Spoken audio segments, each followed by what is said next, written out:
Anti ആയിരുന്നു വേണുവെങ്കിലിനെ രാധമ്മയും ഹോസ്പിറ്റലിൽ എത്തിച്ചതല്ലേ?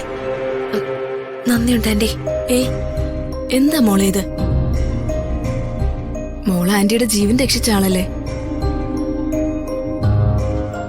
മോൾക്ക് വേണ്ടി ഈ ആന്റി എന്ത് ചെയ്താലും മതിയാവില്ല.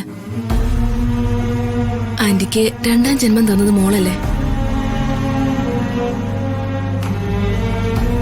ആന്റിക്ക് ആക്സിഡന്റ് പറ്റിയപ്പോ ഒന്നും ആലോചിക്കാതെ ഓടി വന്ന് ധൈര്യമായിട്ട് ആന്റി എടുത്ത് ആശുപത്രിയിൽ എത്തിക്കാൻ എനിക്ക് പറ്റി.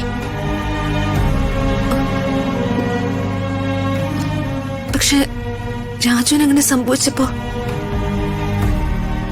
എന്റെ ശരീരം ആകെ തളർന്നുപോയി ആന്റി.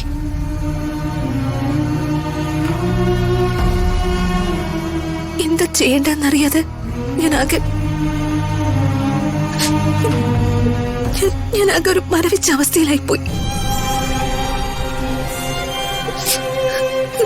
ഏയ്, കരയാതെ മോളെ. അത് മോൾക്ക് മോളുടെ രാജുവിനെ ഒരുപാട് ഇഷ്ടമായതുകൊണ്ടാ.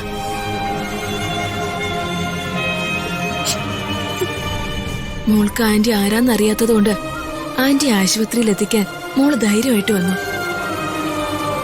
മോൾക്ക് വേണ്ടപ്പെട്ട ഒരാൾക്ക് ആക്സിഡന്റ് ആയത് കണ്ടപ്പോ മോൾക്ക് എന്താ ചെയ്യേണ്ടതെന്ന് കൺഫ്യൂഷനായി. അത്രയുള്ളൂ.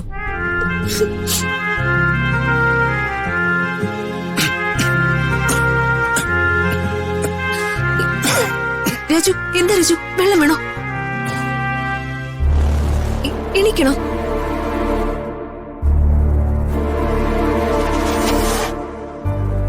വേണ്ട മാഡം.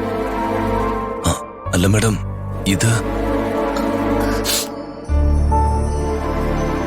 രാജു, ഞാനൊന്ന് പറഞ്ഞില്ലേ, ഞാൻ ആശുപത്രിയിൽ എത്തിച്ച ഞാനും വേണുവെങ്കിലും അതിനുശേഷം സൂപ്പർ മാർക്കറ്റിൽ വെച്ച് കണ്ട്.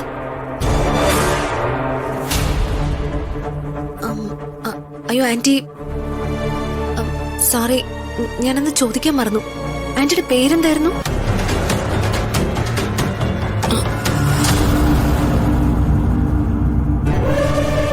മീര. ഞാനും നിന്റെ പേര് പറഞ്ഞില്ലായിരുന്നല്ലേ.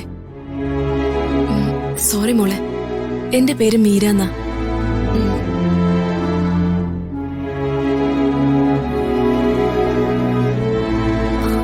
ആന്റിയുടെ ഹസ്ബൻഡും കുട്ടികളും ഒക്കെ